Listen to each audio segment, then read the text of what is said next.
నమస్కారం. ఈరోజు మనం ఒక ఇంట్రెస్టింగ్ టాపిక్ గురించి మాట్లాడుకోబోతున్నాం.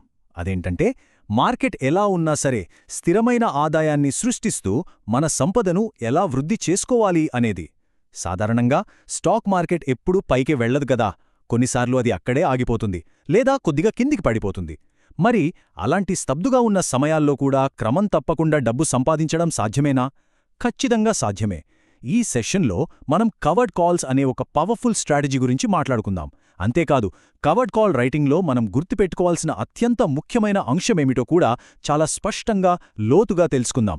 సో, ఏమాత్రం ఆలస్యం చేయకుండా టాపిక్లోకి వెళ్ళిపోదాం. ఒక్కసారి ఆలోచించండి. ఒకవేళ మనం పెట్టిన పెట్టుబడి విలువ అస్సలు పెరగకుండా ఒకే దగ్గర ఆగిపోతే ఎలా ఉంటుంది? చాలామందికి ఇలాంటప్పుడు విపరీతమైన నిరాశ వస్తుంది. కానీ ఇక్కడే కవర్డ్ కాల్స్ మనకు ఒక బ్రహ్మాస్త్రంలా పనిచేస్తాయి. మన దగ్గర ఇప్పటికే ఉన్న షేర్లను ఉపయోగించి మనం అద్భుతమైన రిటర్న్స్ పొందవచ్చు. క్యాపిటల్ అప్రిసియేషన్ అంటే మన షేర్ల విలువ పెరగకపోయినా సరే ఆప్షన్స్ ప్రీమియంల ద్వారా ప్రతి నెల ఒక స్థిరమైన క్యాష్ ఫ్లోని మనం క్రియేట్ చేయవచ్చు. అంటే మార్కెట్ కదలికలతో సంబంధం లేకుండా మన పోర్ట్ఫోలియో మనకు ఆదాయాన్ని తెచ్చిపెడుతూనే ఉంటుందన్నమాట. ఇక్కడ మీరు చూస్తున్న ఈ నంబర్ చాలా ఆసక్తికరమైంది. 11%. వినడానికి ఆశ్చర్యంగా ఉంది కదా? ఒకవేళ మనం సరైన పద్ధతిలో కవర్డ్ కాల్ స్ట్రాటజీని రన్ చేస్తే మన పోర్ట్ఫోలియో మీద ఏకంగా 2% నుండి 11% వరకు నెలవారీ ప్రీమియంలు సంపాదించవచ్చు. ఇది నిజంగా ఒక అద్భుతమైన రాబడి. ఇది స్టాక్ పెరిగితే వచ్చే లాభం కాదు, కేవలం ఆ స్టాక్స్ మీద మనం ఆప్షన్స్ రాయడం ద్వారా మనకు చేతికొచ్చే క్యాష్. ఇది చూస్తేనే అర్థమవుతోంది ఈ స్ట్రాటజీలో ఎంత సత్తా ఉందో. ఇది ఇంకా బాగా అర్థం కావడానికి మనం ఒక వాస్తవ ఉదాహరణను, అంటే ఒక రియల్ వరల్డ్ పోర్ట్ఫోలియోని పరిశీలిద్దాం. ఇక్కడ నంబర్స్ గమనించండి. ఒక $5,000తో ఇన్వెస్ట్మెంట్ స్టార్ట్ చేశారనుకుందాం. దానికి ప్రతి వారం ఒక $200 యాడ్ చేసుకుంటూ వెళ్తే మొత్తం డిపాజిట్ $10,050 కాని కరెక్షన్ వల్ల ప్రస్తుత బ్యాలెన్స్ చూస్తే $9,808 ఉంది. అంటే మన పోర్ట్ఫోలియో దాదాపు 2% నష్టంలో ఉందన్నమాట. అయినా కూడా కవర్డ్ కాల్స్ ద్వారా వస్తున్న ఆదాయం వల్ల ఈ స్ట్రాటజీ ఎంత బలంగా నిలబడిందో మనం చూడొచ్చు. స్టాక్ ధరలు కొద్దిగా పడిపోయినా మన సిస్టమ్ మాత్రం ఫెయిల్ కాలేదు. ఇక్కడ ఇంకో ఇంట్రెస్టింగ్ ఫిగర్ చూద్దాం. $271. ఇదేంటంటే ఈ పోర్ట్ఫోలియోలో కేవలం ఒకే ఒక్క నెలలో వసూలు చేసిన ప్రీమియం. పోర్ట్ఫోలియో బ్యాలెన్స్తో పోల్చి చూస్తే ఇది దాదాపు 3% రాబడితో సమానం. ఆలోచించండి, అసలు పెట్టుబడి కాస్త తగ్గినప్పటికీ కేవలం కవర్డ్ కాల్స్ అమ్మడం ద్వారా ఒక నెలలోనే 3% క్యాష్ మన జేబులోకి రావడం అనేదే మామూలు విషయం కాదు. ఇలా నిరంతరంగా వచ్చే ఆదాయం మన నష్టాలను పూడ్చడమే కాకుండా లాంగ్ టర్మ్లో మంచి ప్రాఫిట్స్కి పునాది వేస్తుంది. సరే, ఇప్పుడు కాస్త ప్రాక్టికల్ విషయాలకు వద్దాం.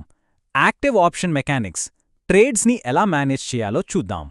ఆ స్థిరమైన ప్రీమియం ఆదాయాన్ని కంటిన్యూ చేయాలంటే మనం మన ట్రేడ్స్ని యాక్టివ్గా మేనేజ్ చేయాల్సుంటుంది. ఇక్కడే పూర్ మ్యాన్స్ కవర్డ్ కాల్ లేదా పిఎంసిసి అనే కాన్సెప్ట్ వస్తుంది. ప్రతిసారీ 100 షేర్లను కొనాలంటే చాలా డబ్బు కావాలి కదా. దానికి బదులుగా డీప్ ఇన్ ద మనీలో ఉన్న ఒక దీర్ఘకాలిక ఆప్షన్ను కొని దాని బేస్తో షార్ట్ టర్మ్ కాల్స్ను అమ్ముతాం. సింపుల్గా చెప్పాలంటే యాపిల్ లాంటి స్టాక్లో షేర్ల ధర కాస్త పడిపోయినా సరే మనం అదే $140 స్ట్రైక్ ప్రైస్ దగ్గర హోల్డ్ చేస్తూ కాల్స్ను విక్రయిస్తూ ఉండటం. దీనివల్ల తక్కువ పెట్టుబడితోనే కవర్డ్ కాల్ బెనిఫిట్స్ పొందొచ్చు. ట్రేడ్ నడుస్తున్నప్పుడు దాన్ని హ్యాండిల్ చేయటం చాలా ముఖ్యం. ఉదాహరణకు $11 స్ట్రైక్ ప్రైస్ దగ్గర జింగా స్టాక్పై మీరు కవర్డ్ కాల్ రాశారనుకోండి. ఆ కాంట్రాక్ట్ గడువు ముగిసే సమయానికి స్టాక్ ధర 11 కన్నా తక్కువే ఉంటే ఆ ప్రీమియం మొత్తం మన జేబులోకే వస్తుంది. ఒకవేళ ఆ ధరను దాటితే అప్పుడు ఆ కాంట్రాక్ట్ను రోల్ చేయొచ్చు, లేదా ఆ షేర్లనిచ్చేసి మళ్లీ కొత్తగా షేర్లు కొని ఈ ప్రాసెస్ని కంటిన్యూ చేయొచ్చు. పరిస్థితులకు తగ్గట్టుగా రియాక్ట్ అవడమే యాక్టివ్ మేనేజ్మెంట్ అంటే. అయితే ఒక్కోసారి మనం అనుకున్న దానికంటే స్టాక్ ధర బాగా పెరిగిపోయి మన కాల్ ఇన్ ది మనీలోకి వెళ్ళిపోతుంది. Charge point stock 25.5 strike price దగ్గరున్నప్పుడు ఇలా జరిగిందనుకుందాం. అప్పుడు టెన్షన్ పడాల్సిన అవసరం అస్సలు లేదు. మన దగ్గర భవిష్యత్తు కోసం వేరే షేర్లు లేదా కాంట్రాక్ట్లుంటే గనుక ఆ 100 షేర్లను సంతోషంగా ఇచ్చేయొచ్చు. వాటిని మళ్ళీ ఎక్కువ పెట్టి కొనాల్సిన పనే లేదు. చక్కగా ఆ లాభాన్ని తీసుకుని వేరే మంచి అవకాశాల వైపు చూడొచ్చు. ఇకపోతే మనం ఆప్షన్స్ రాయడానికి ఏ ఆస్తులను ఎంచుకోవాలి? ఇక్కడే మనం రిస్క్ మరియు రివార్డ్ గురించి మాట్లాడుకోవాలి. ప్రీమియం బాగా వస్తుంది కదా అని ఏ స్టాక్ పడితే ఆ స్టాక్ సెలెక్ట్ చేసుకోకూడదు. ఈ 2 కంపెనీలను కంపేర్ చేసి చూద్దాం. ఒకవైపు కార్సైర్ ఇది బాగా స్థిరపడిన సాలిడ్ కంపెనీ, కాని దీనిపై వచ్చే ప్రీమియం కొంచెం తక్కువగా ఉంటుంది. మరోవైపు సన్పవర్, ఇది చాలా వాలటైల్, అంటే అస్థిరమైనది, కాకపోతే ప్రీమియం భలే ఎక్కువగా ఇస్తుంది. ఇక్కడ మనం అర్థం చేసుకోవాల్సిన పాయింట్ ఏంటంటే, హై రివార్డ్ వెనుక ఎప్పుడూ హై రిస్క్ దాగి ఉంటుంది. కాబట్టి మనం స్థిరత్వం కావాలా లేక ఎక్కువ ప్రీమియం కావాలా అనేది బ్యాలెన్స్ చేసుకుని నిర్ణయం తీసుకోవాలి. ఎక్కువ ప్రీమియంల వెనక పరిగెత్తే ముందు హోంవర్క్ చేయడం చాలా ముఖ్యం. ఇక్కడ వేల్ అనే మైనింగ్ స్టాక్ ఉదాహరణ చూస్తే దీని ప్రీమియంలు భలే ఆకర్షణీయంగా కనిపిస్తాయి. కానీ ఆ రంగం గురించి మనకు సరైన ఐడియా లేకపోతే అందులో దిగడం కొంచెం ప్రమాదకరం. మనకు తెలియని సెక్టార్లలో పెట్టుబడి పెట్టే ముందు ఖచ్చితంగా డ్యూ డిలిజెన్స్ అంటే లోతైన పరిశోధన చేయాల్సిందే. మన పోర్ట్ఫోలియో స్ట్రాటజీని ఇంకా స్ట్రాంగ్ చేసుకోవడానికి లీప్స్ కాన్సెప్ట్ గురించి ఖచ్చితంగా తెలుసుకోవాలి. లీప్స్ అంటే ఏంటంటే, ఒక సంవత్సరం కంటే ఎక్కువ గడువుండే లాంగ్ టర్మ్ ఆప్షన్స్ కాంట్రాక్ట్లు. మార్కెట్ సడన్గా పడిపోయినప్పుడు కంగారు పడకుండా ఉంటానికి ఈ లీప్స్ మనకు చాలా సమయాన్నిస్తాయి. స్టాక్ మళ్ళీ రికవరీ అయ్యేంతవరకు మనం వెయిట్ చేయటానికి ఈ స్ట్రాటజీ ఎంతగానో ఉపయోగపడుతుంది. మంచి కంపెనీలపై నమ్మకం ఉంచడానికి ఇదొక బెస్ట్ ఎగ్జాంపుల్.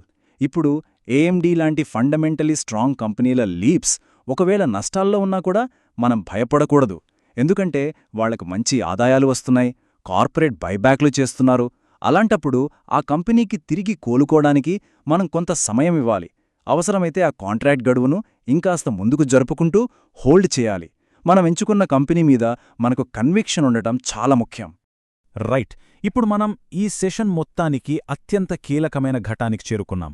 అదేంటంటే, కవర్డ్ కాల్ రైటింగ్లో అత్యంత ముఖ్యమైన అంశం the covered call golden rule. మన ట్రేడింగ్ను సేఫ్గా ఉంచే మానసిక భద్రతా వలయం ఈ గోల్డెన్ రూల్. కవర్డ్ కాల్స్లో ఎప్పటికీ నష్టపోకుండా ఉండాలంటే ఈ 3 రూల్స్ ఫాలో అవ్వాల్సిందే. మొదటి దశ, మీరు దీర్ఘకాలానికి నమ్మే మీకు నిజంగా ఇష్టమైన స్టాకును మాత్రమే కొనాలి. రెండవ దశ, రేపు పొద్దున్న ఆ స్టాక్ ధర కాస్త పడిపోయినా సరే దాన్ని మన పోర్ట్ఫోలియోలో ఉంచుకోవడానికి ఏమాత్రం ఫీల్ అవ్వకూడదు. ఇక మూడవది, అత్యంత ముఖ్యమైనది, మనం కొన్న ధర వద్ద లేదా అంతకంటే ఎక్కువ ధరకు, అంటే మన కాస్ట్ బేసిస్ పైన మాత్రమే కాల్స్ అమ్మాలి. ఈ 3 నియమాలను పాటిస్తే మీ స్ట్రాటజీకి తిరుగులేదంతే. ఈ గోల్డెన్ రూల్ని సిన్సియర్గా ఫాలో అయితే రిజల్ట్ ఎలా ఉంటుందో తెలుసా? ఇక్కడున్న ఈ $1,500 ఫిగర్ చూడండి. ఇది కాలక్రమేణా వసూలు చేసిన మొత్తం ప్రీమియం. మన పోర్ట్ఫోలియో తాత్కాలికంగా కాస్త రెడ్ కలర్లో అంటే నష్టాల్లో ఉన్నప్పటికీ ఈ గోల్డెన్ రూల్కు కట్టుబడి ఉంటే అది ఒక ఇన్కమ్ జనరేటింగ్ మెషిన్లా ఎలా మారిపోతుందో ఇక్కడ మనం స్పష్టంగా చూడొచ్చు. నష్టాలనేది టెంపరరీ మాత్రమే, కాని మనకొచ్చే ప్రీమియంలు మాత్రం పర్మనెంట్. దయచేసి ఈ కొటేషన్ని బాగా గుర్తుపెట్టుకోండి. మనం నివారించాల్సిన ఏకైక పరిస్థితి ఏమిటంటే, మనం నిజంగా ఉంచుకోవాలనుకోని స్టాక్తో ఇరుక్కుపోవడం. ఎంత అద్భుతమైన మాట కదా! కేవలం ప్రీమియం వస్తుంది కదా అని చెత్త స్టాక్స్ను అసలే కొనకూడదు. మనం కొన్న ఆస్తి ఫండమెంటల్గా బలంగా ఉండి లాంగ్ టర్మ్కి మనకు నచ్చినది అయితే ఈ చిన్న చిన్న ధరల తగ్గుదల మనల్ని ఏమీ చేయలేవు. ఆ స్టాక్ పట్ల మనకు నమ్మకం ఉంటే మనమెప్పుడూ ప్రశాంతంగా కాన్ఫిడెంట్గా ఉండగలుగుతాం. సరే, ఇక ముగించే ముందు మిమ్మల్ని మీరొక ప్రశ్న వేసుకోండి. మీరు రాస్తున్న కవర్డ్ కాల్స్ నిజంగా మీరు స్వంతం చేసుకోవాలనుకునే స్టాక్స్ పైనే ఉన్నాయా? ఎక్కడో షార్ట్ టర్మ్ ప్రీమియం కోసం ఆశపడి లాంగ్ టర్మ్ వాల్యూని మిస్ అవుతున్నామేమో ఒక్కసారి చెక్ చేసుకోండి. మీ స్ట్రాటజీలను మీరే ఆడిట్ చేసుకోండి. ఈరోజు మనం తెలుసుకున్న ఈ అత్యంత ముఖ్యమైన రూల్స్ మీకొక క్లారిటీనిచ్చాయని అనుకుంటున్నాను. కవర్డ్ కాల్స్ అనేవి కేవలం డబ్బులు సంపాదించడం మాత్రమే కాదు,